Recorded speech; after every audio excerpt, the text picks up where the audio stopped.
What's good, YouTube? Back with another reaction. This is a video.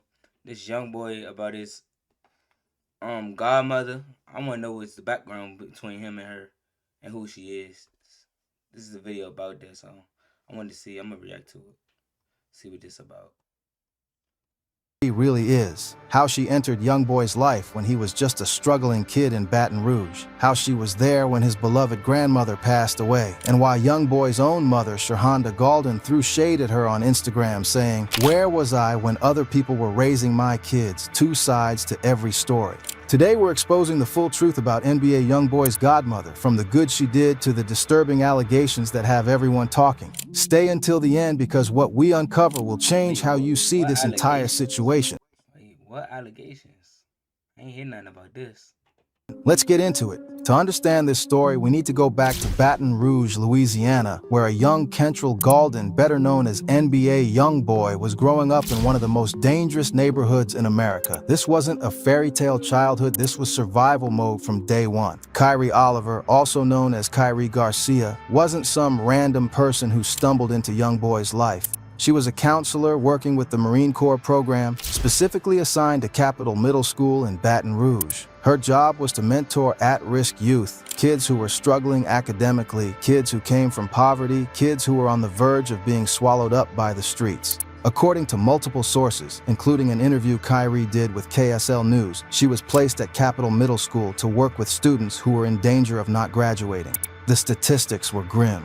In neighborhoods like North Baton Rouge, where Youngboy grew up, the dropout rate was astronomical, and the pipeline from school to prison was very real. For those who don't know the full context, let me paint the picture. North Baton Rouge in the early 2000s was a war zone. Young boys were getting recruited by gangs before they hit puberty. Fathers were locked up or dead. Mothers were struggling to survive, and kids like Kentrell were falling through the cracks of a system that had already given up on them. This is where Kyrie entered the story. She was 24 years old when she was assigned to work with 6th grade students at Capitol Middle School. Kentrell Galden was one of those 6th graders, a kid who was already showing signs of the trauma and anger that would later fuel his music.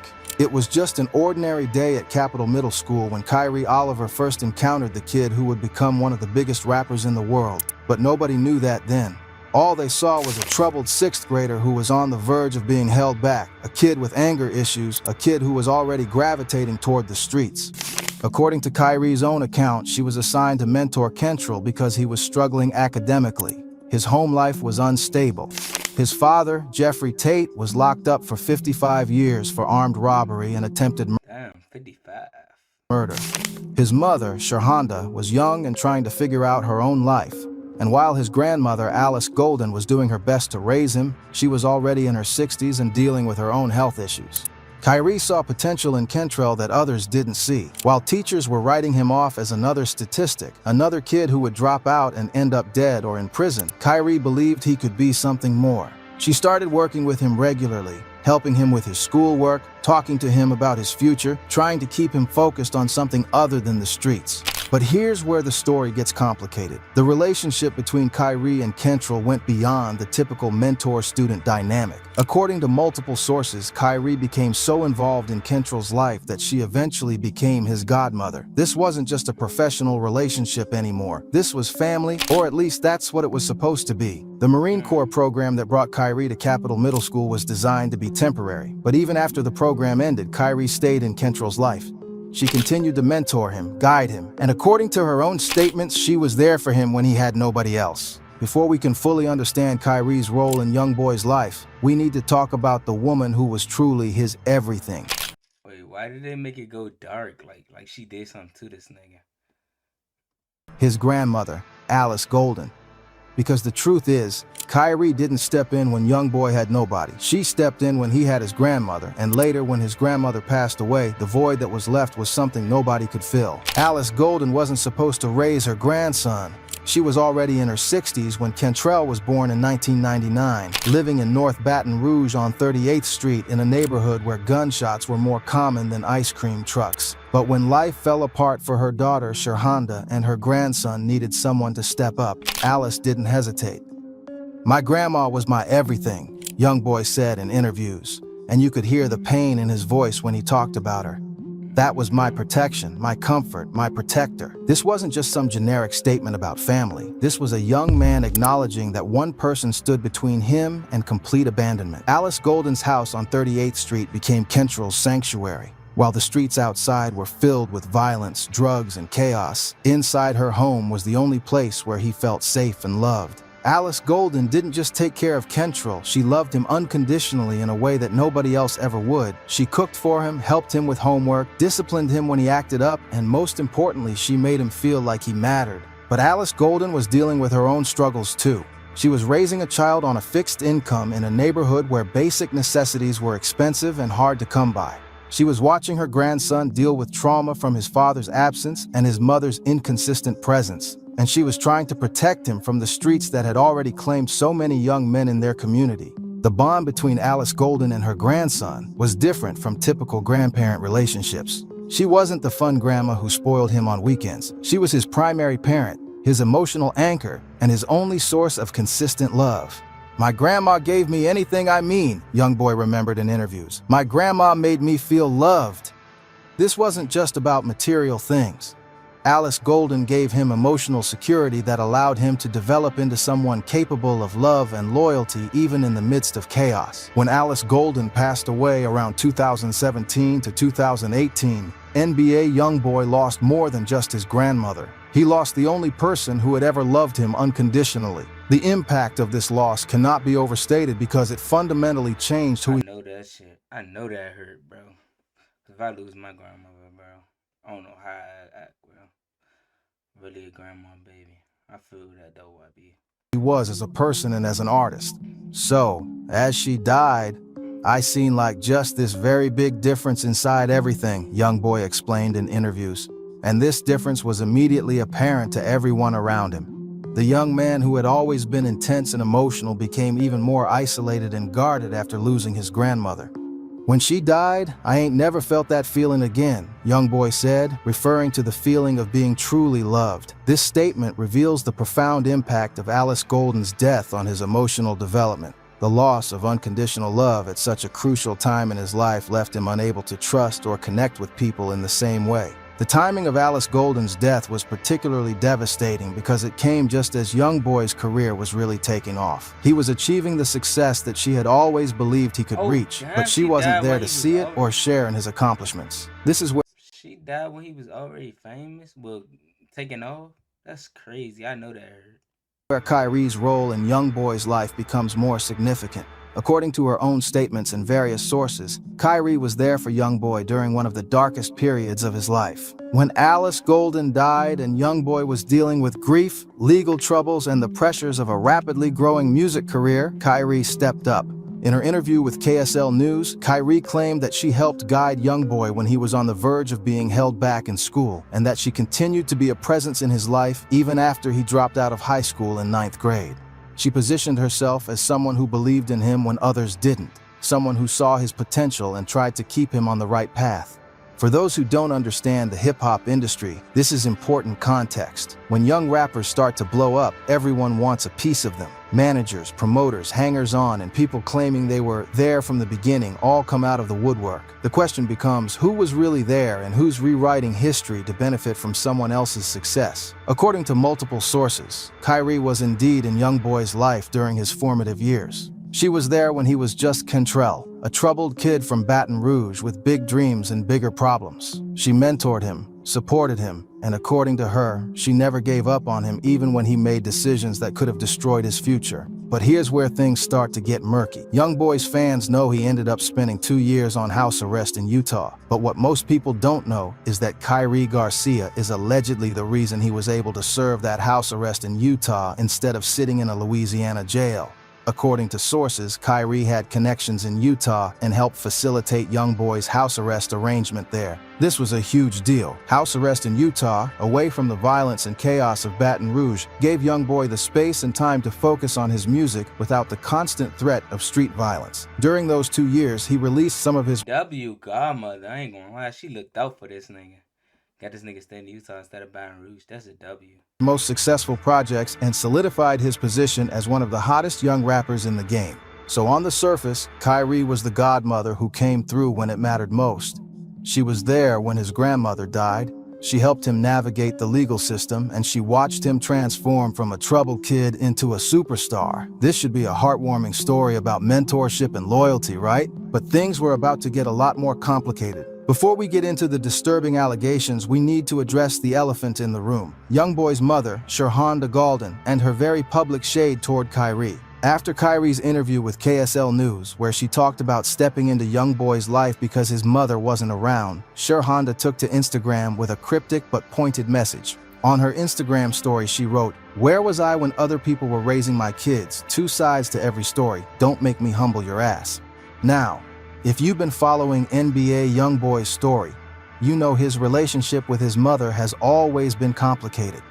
Youngboy himself has said in interviews and songs that his mother wasn't always there for him growing up, that she was young and trying to figure out her own life, and that his grandmother was his primary caregiver. But Shurhanda's Instagram post raises some interesting questions. What was she implying? Was she suggesting that Kyrie's version of events wasn't entirely accurate? Was she hinting that there was more to the story than Kyrie was letting on? And what did she mean by "don't make me humble your ass"?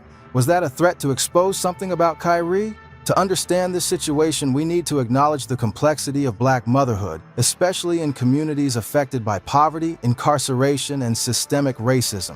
Shurhanda was a young mother dealing with her own trauma and challenges. Her baby's father was locked up for 55 years. She was trying to survive in one of the most dangerous cities in America. And yes, she made the decision to let her mother raise Kentrell, which many people have criticized her for. But Shurhanda has also been somewhat open about her struggles and has never completely abandoned her children. She's been present in Youngboy's adult life, and despite their complicated relationship, there's clearly love there. So, when Kyrie went on television and essentially said she stepped in because Shurhanda wasn't there, it makes sense that Shurhanda would feel some type of way about that, because from her perspective, she was there, just not in the way that others expected or wanted her to be. But there might be more to Shurhanda's shade than just defending her role as a mother. Some fans and observers have speculated that Shurhanda knows something about Kyrie's relationship with Youngboy that makes her uncomfortable. The phrase, "don't make me humble your aid," suggests that Shurhanda has information that could damage Kyrie's reputation if she chose to reveal it. What could that information be? Well, that brings us to the most disturbing part of this story. In NBA Youngboy's song, "I'm Bored," released in 2020, he rapped a line that made everyone do a double take. "My godmother wanna sleep with me, I thought I was your child." Let that sink in for a moment. NBA Youngboy, one of the biggest rappers in the game, publicly stated in his Why music. did I knew this was gonna be the plot twist? I knew this is literally is gonna be the plot twist, bro. I knew it, bro. That's crazy. My godmother wanna sleep with me. This nigga YB, bro.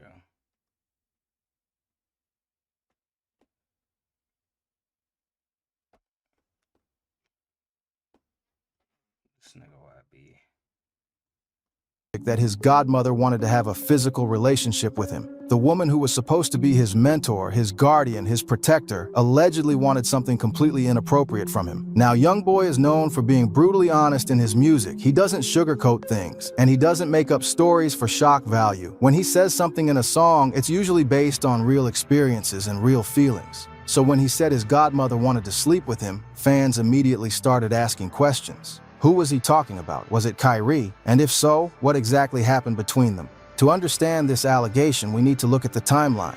Kyrie entered Youngboy's life when he was in 6th grade, around 11 or 12 years old. She was 24 at the time. She mentored him through middle school and maintained a relationship with him even after he dropped out of high school. By the time Youngboy released "I'm Bored" in 2020, he was 20 years old. He was also a millionaire, a superstar, and one of the most talked about artists in hip-hop. He had money, fame, and influence that he didn't have when he was just a kid in Baton Rouge. Here's where things get really uncomfortable. Some fans have alleged that Kyrie's relationship with Youngboy wasn't as innocent as she claims, even from the beginning. There are rumors, completely unverified but persistent, that suggest Kyrie's involvement in Youngboy's life might have crossed boundaries when he was still a minor. These allegations are serious and should be treated with caution because they haven't been proven. But the fact that Youngboy himself said in his music that his godmother wanted to sleep with him gives these rumors more weight than they would otherwise have. One theory that many fans have is that Kyrie's feelings toward Youngboy changed once he became rich and famous. When he was just Kentrell, a broke kid from the hood, she was his mentor and godmother. But once he became NBA Youngboy, the millionaire rapper with millions of fans, maybe she started seeing him differently. This wouldn't be the first time someone close to a celebrity developed inappropriate feelings once money and fame entered the picture. The entertainment industry is full of stories about people who were just friends or like family until success changed the dynamic of the relationship. But here's what makes this situation particularly disturbing. If Kyrie did develop romantic or physical feelings for Youngboy, she would have known him since he was a child. She would have been in a position of authority and trust. And any relationship beyond mentorship would be a massive violation of that trust, regardless of when it happened. As if this situation wasn't strange enough, Kyrie recently got NBA Youngboy's name I mean, YB still kept her around, so she couldn't have did nothing that bad, bro. tattooed on her body. When fans found out about this, the internet went crazy. Why would a godmother get her godson's name tattooed on her? Is this normal godparent behavior, or is this evidence of something deeper and more inappropriate? Some fans defended the tattoo, saying it's not that unusual for godparents to show their love and support for their godchildren in permanent ways. But given the context of Youngboy's lyrics about his godmother wanting to sleep with him, the tattoo takes on a much more disturbing meaning. Wait, I think my godmother got my name tattooed on there, so it's not weird. So I don't know.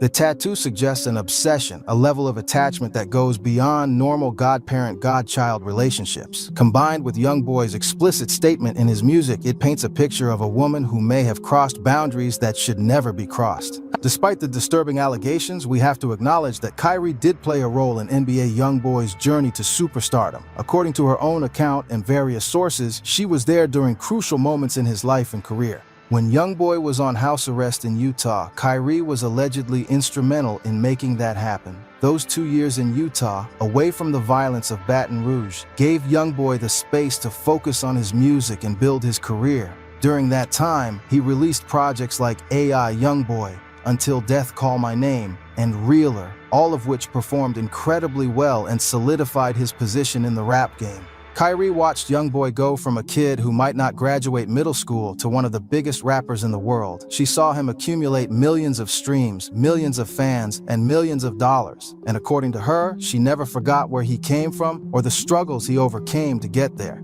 In interviews, Kyrie has positioned herself as someone who believed in Youngboy when nobody else did, someone who saw his potential and helped him realize it. She's proud of his success and considers herself part of his journey, and to be fair, Youngboy has acknowledged Kyrie's role in his life. Despite the disturbing lyric in I'm Bored, he hasn't completely cut her off or publicly denounced her. This suggests that their relationship, whatever it is complicated. Maybe she did help him in significant ways. Maybe he does feel grateful for what she did for him. But maybe he also feels uncomfortable with how her feelings toward him evolved. The question becomes, can someone be both helpful and harmful?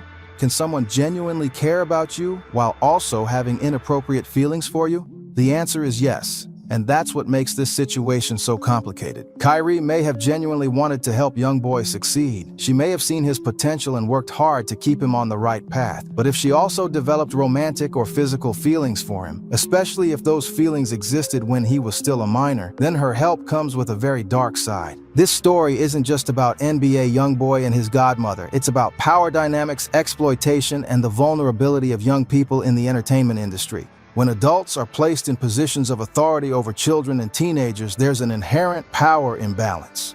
Teachers, counselors, mentors, and godparents have influence over young people's lives, and that influence can be used for good or for harm.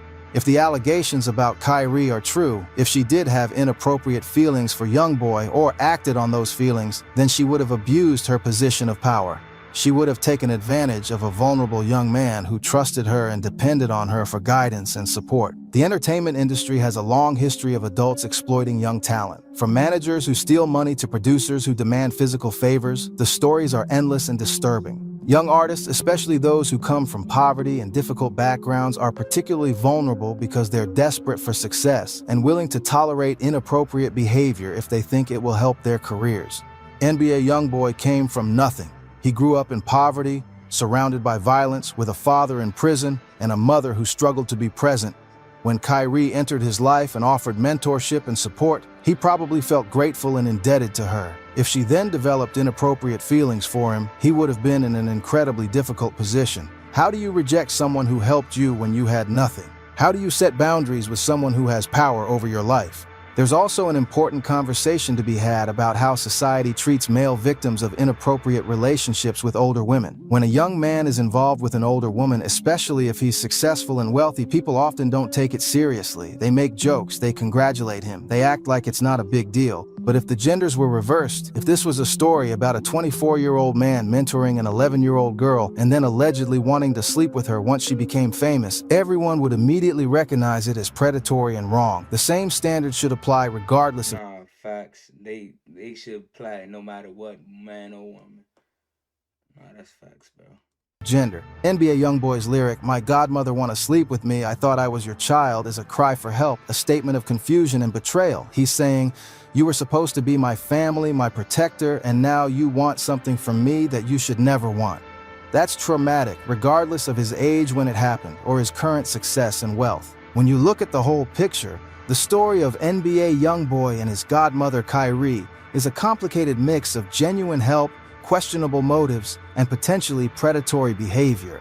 On one hand, Kyrie did enter Youngboy's life when he was struggling. She did mentor him, support him, and according to multiple sources, she did help him navigate difficult situations, including his house arrest in Utah. She watched him transform from a troubled kid into a superstar, and she's proud of the role she played in that transformation. On the other hand, Youngboy's own words in his music suggest that Kyrie crossed boundaries that should never be crossed. His statement that his godmother wanted to sleep with him is disturbing and raises serious questions about the nature of their relationship. The recent tattoo she got of his name only adds to the concern that her feelings for him go beyond normal godparent affection. Shurhonda Gaulden's cryptic Instagram post suggests that there's more to this story than what's been publicly revealed. Her warning to Kyrie, "Don't make me humble your AE," implies that she has information that could damage Kyrie's reputation if she chose to share it. There are still many unanswered questions in this story. What exactly is the nature of Kyrie's feelings for Youngboy? Did anything inappropriate happen between them, and if so, when? What does Shurhonda know that she's threatening to reveal? Why did Kyrie get Youngboy's name tattooed on her? How does Youngboy really feel about Kyrie now? These questions may never be fully answered because the people involved have reasons to keep certain details private. But what we do know is enough to That's raise little serious TJ. concerns about power dynamics, exploitation, and the vulnerability of young people in the entertainment industry.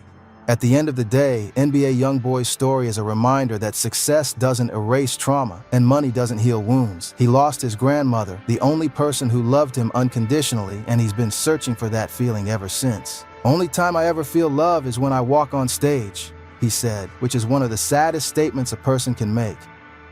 Kyrie may have helped him in some ways, but if she also violated his trust and crossed boundaries, then her help came at a cost. And that cost is something Youngboy will carry with him for the rest of his life. The relationship between NBA Youngboy and his godmother Kyrie is a cautionary tale about the importance of boundaries, the danger of power imbalances, and the complexity of human relationships. It's a story that makes us uncomfortable because it doesn't fit into neat categories of good and bad, helpful and harmful. What we can say for certain is that NBA Youngboy deserved better. He deserved adults in his life who protected him without expecting anything in return. He deserved mentors who maintained appropriate boundaries. And he deserved to grow up without having to navigate inappropriate feelings from someone who was supposed to be his guardian. As fans and observers, we need to take his words seriously when he tells us something was wrong. We need to believe male victims when they speak up about inappropriate relationships. And we need to hold adults accountable when they abuse their positions of power over young people.